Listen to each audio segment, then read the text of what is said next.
Hello beautiful people, and welcome to a sort of behind the scenes look at the game room, or the man cave, the time capsule, whatever it is you want to call it. This will be the area that I'll be doing the majority of my upcoming videos, retrospects, and everything in between. And hey, maybe it'll inspire a few people too. I really had this want to create a sort of time capsule for all the stuff I really enjoy, or that just bring comfort. And yeah, depending on who you're asking, that can be wildly pathetic, or it can be pretty cool. I envision this as a place to just breathe, like a pit stop from the aggravations of most everyday life, so I'll just hop on in. I got this Dark Magician from an anime convention about a year ago and was finally able to get it up on the wall. I don't know if Dark Magician is my number one, but I do know he's not lower than my top 3, for sure. Add in a couple of booster packs and this awesome holographic of Red Eyes, Blue Eyes, and Dark Magician, as well as some of my favorite cards, and this kind of becomes a bit of a Yu-Gi-Oh shrine. So, surprised to say, I'm not the biggest Nintendo fan. I grew up with an SNES and definitely love the GameCube, as you'll see shortly. But a lot of the older games definitely have a special place in my heart, all that said. I didn't become a Zelda fan until maybe 2 years ago. I was a Zelda hater, admittedly, but after being late to Breath of the Wild, I really had no choice but to accept the awesomeness that is Zelda. Some of these I got from Florida, others in Kansas City, but overall just a few things specifically from Nintendo that I adore, and quite a bit of these actually came from Japan when I visited Super Nintendo World. Further, I picked up the Orange Spice in really awesome condition when I was over in Japan too. GameCube is one of my favorite consoles ever, and definitely expect a video on that too. I'm waiting to mod this one so that we can play it without a region lock. And of course, the best Zelda game of all time, Twilight Princess, fight me. A lot of people are probably a little shocked to learn this, but I'm probably a bigger Yu-Gi-Oh fan than I am a Pokemon fan. But that said, you can't make a time capsule and not have the original starters somewhere. I mean, that'd be criminal. I'm slowly getting back into collecting for it too, but I'm having a hard time finding a Venusaur and a Blastoise that wouldn't cost me an entire month's rent. The myth and legend of these things being so heavy is insanely accurate. Fitting it into a Honda Civic is even more insane. But no classic games can be complete without a good old holy grail Sony Vega Trinitron, complete with an HDMI port.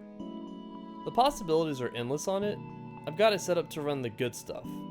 X-Play, Magrac, Toonami, Kids WB, all that. Connected is a VCR my fiance got me. Remember when you could just find those things laying around at thrift stores and Goodwills for like $5? Not so much anymore. A Retron? Yeah, I had to make a concession here. I just couldn't fit everything under there. A Japanese N64 that is region free, and a Dreamcast, which is also region free. I'm slowly building up the library for these consoles as I didn't grow up on either one of them, so if you know a good game or even an obscure one, let me know in the comment section. PS2 is goated, and I do switch these games out here and there. PS2, 1, even the Vita. Both of these games I also got from Japan, and I gotta say, Square Enix, remake Musashi, please, you guys were in your bag with this one.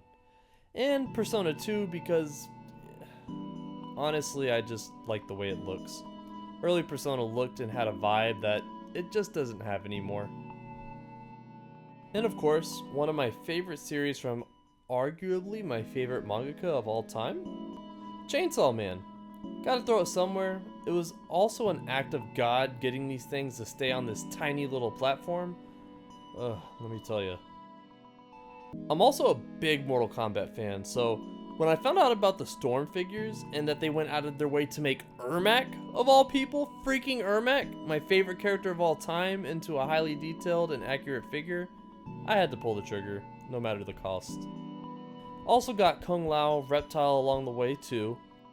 I'm still working on collecting some more. I mean, God, there's a ton of these. I don't know, maybe Rain, Noob, Smoke, Sub-Zero, Scorpion, Liu Kang. And if you can't tell, I'm a simpleton and also probably a Power Rangers fan because, oh, but this one's blue. It looks the exact same, but it's blue. I need to buy the exact same one. Then you're probably also a simpleton and a Power Rangers fan. Nobuo Uematsu is the video game composing GOAT in my book. I was fortunate enough to see him in concert a few years ago and get his autograph too. The excitement here was just indescribable.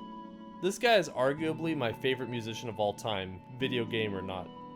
And of course, retro anything has to involve a record player. It's kind of the law at this point.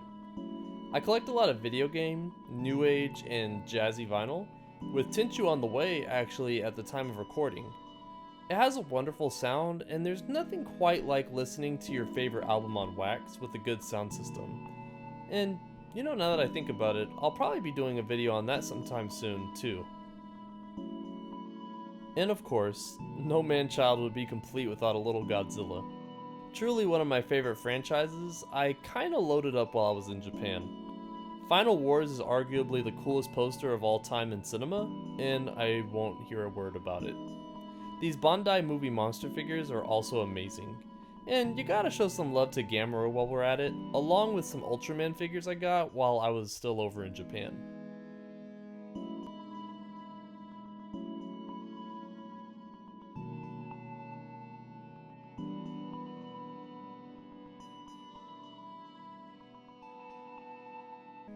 And then we have some more Pokemon. What a surprise!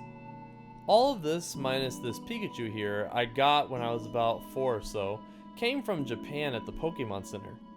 Why I don't have a Charizard is absolutely criminal and beyond me, but at least I got Geodude.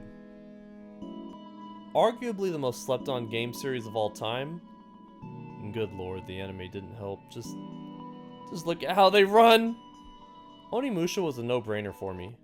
My Great Whale, or Moby Dick, is probably the Onimusha Interbay figure from quite a while back. But this series will absolutely be talked about in the future, and I'd expect the shelf to grow in that amount of time as well. And Capcom, come on, man! There are infinitely worse series you guys have put time into. Give us a remake, or put the soundtrack on wax. These tracks are amazing! But no, let's make another DLC for Monster Hunter. Let's not include anything Onimusha related on our Capcom Store artwork. Yeah, Darkstalkers. More Darkstalkers, please. Yeah, more Monster Hunter. More of that. Oh, wait. Resident Evil 15 just got announced. Come on, show Onimusha a little love. Yeah, I get a little too worked up about that type of stuff. I actually used to write letters to Capcom begging for a new Onimusha when I was like in middle school. It's a series that's near and dear to my heart, so it's definitely one that I geek out quite a bit for. But as you can see, I'm definitely not a Capcom hater. I have a lot of love for a lot of their different IPs that they do have, Third Strike being one of them, and it being arguably my favorite 2D fighter ever. An amazing soundtrack too that I also have on wax, and tons of Resi stuff we got from Japan and the Capcom Store. And besides being some of the absolute best in survival horror, I also think they have some of the best soundtracks in gaming as well, so I have both Resident Evil 2 and Nemesis on vinyl. I figured, how can you have a room filled with figures and not give it up for Toy Story? I just got Zurg a few months ago from the Disney store out in Disney Springs, and plan on getting Slinky, Rex, and the rest of them too. Toy Story is definitely a fave of mine, so it only made sense to have a shelf for them. R.I.P. Toriyama, it's still really hard to believe you're gone. Some of these are new, but a lot of them are old, like Toys R Us 2003 era old. I really want to keep collecting DBZ figures, so in future vids, expect this shelf to be more filled up. As for the rest of them, I'm waiting on more items to come. I got the Gen Foamposits on the way, so that beautiful box along with a vinyl or two and maybe a game case will be here on display as well. So this entire section minus Dragon Ball is really still a work in progress.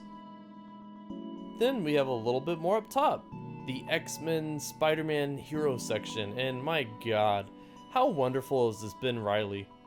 Mafek, straight out of Tokyo.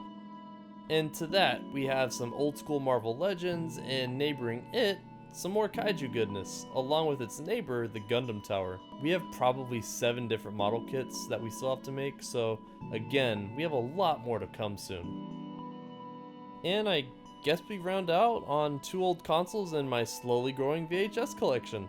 I really wanted to throw some honor on some of my favorite NES and SNES games, some of which I've had for a long time, and a good chunk of which I got in Japan at various different game shops. As much as I'd love to have these bad boys up and running, it ultimately was just a little too inconvenient, and that poor TV only has so many holes to put stuff inside of. What the hell? Oh my. But hey guys, thanks so much for stopping by, and on the next actual debut, we'll be taking a look at a game that I guarantee 90% of you have probably never heard of. It's gonna get critical soon with Criticom.